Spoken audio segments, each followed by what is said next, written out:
સુરતમાં શેર બજારમાં ઊંચા વળતરની લાલચ આપી વેપારી સાથે 14.55 લાખની છેતરપિંડી આચરવાના ગુનામાં પોલીસે બે મિત્રોની ધરપકડ કરી હતી।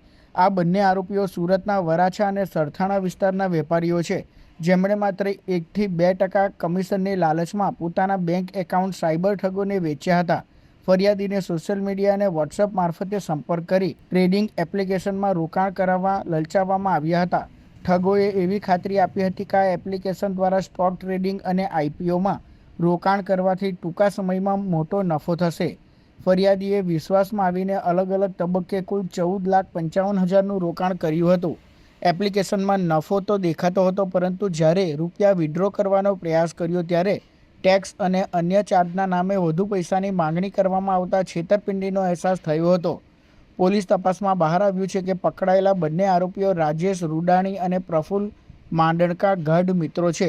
પ્રફુલ્લની સુરતમાં પોતાની દુકાન છે અને રાજેશ પણ ત્યાં જ બેસતો હતો। બંને વેપાર સાથે જોડાયેલા હોવા છતાં રાતોરાત રૂપિયા કમાવાની લાલચે આ ગુનાહિત માર્ગ અપનાવ્યો હતો। આ બંને મિત્રોએ સાયબર માફિયાઓને પ્લેટફોર્મ પૂરું પાડવા માટે પોતાના અને અન્યના દસ્તાવેજોનો ઉપયોગ કરી બેંક એકાઉન્ટ ખોલાવ્યા હતા। ફરિયાદીને એવો લોભ લાલચ આપવામાં આવી હતી કે તમે અગર પ્રોસ્પેરા એક્સ નામની એક ટ્રેડિંગ એપ્લિકેશન છે એમાં અગર ઇન્વેસ્ટ કરશો, એના મારફતે અગર તમે સ્ટોક ટ્રેડિંગમાં ઇન્વેસ્ટ કરશો તો તમને વધારે નફો મળશે। તો એમ જણાવી એમની પાસેથી 14,55,000 જેટલાનું રોકાણ કરાવવામાં આવ્યું હતું। અને જ્યારે ફરિયાદીએ વિડ્રો કરવાની પ્રયત્ન કરી તો એમને વિડ્રોવલ એમને આપવામાં આવેલ નહોતું। ત્યારે એમને ખબર પડી કે ખરેખર મારી સાથે છેતરપિંડી કરવામાં આવી છે। આ ગુનાની તપાસ કરતાં અમે લોકોએ ટેકનિકલ વર્કઆઉટ કરી અને બે આરોપીઓની ધરપકડ કરવામાં આવે છે, જેમાં જે પહેલો આરોપી છે એમનું નામ છે રાજેશ રૂડાણી। એના નામ ઉપર જ અકાઉન્ટ ખોલાવવામાં આવ્યું છે। લેયર 1નું અકાઉન્ટ છે। એના અકાઉન્ટમાં આ ફરિયાદના સિવાય 14 બીજા એનસીઆરપી કમ્પ્લેન્ટ્સ પણ નોંધાયેલ છે અને 1,12,00,000 રૂપિયાનું ટ્રાન્ઝેક્શન્સ એના અકાઉન્ટમાં કરવામાં આવ્યું છે।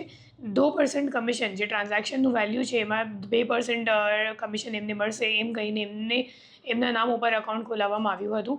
અને જે રાજેશ રૂડાણી છે એમના દ્વારા પ્રફુલ્લ કરીને બીજો આરોપી છે જેમની પણ ધરપકડ કરવામાં આવી છે એમને આપતો હતો અને પ્રફુલ્લભાઈ પછી આગળ જઈને હિરેન સુચિત્રાને કરંટ અકાઉન્ટ આપતો હતો અને હિરેન સુચિત્રા પછી દિલ્હીને કોઈને આ અકાઉન્ટ મોકલતા હતા।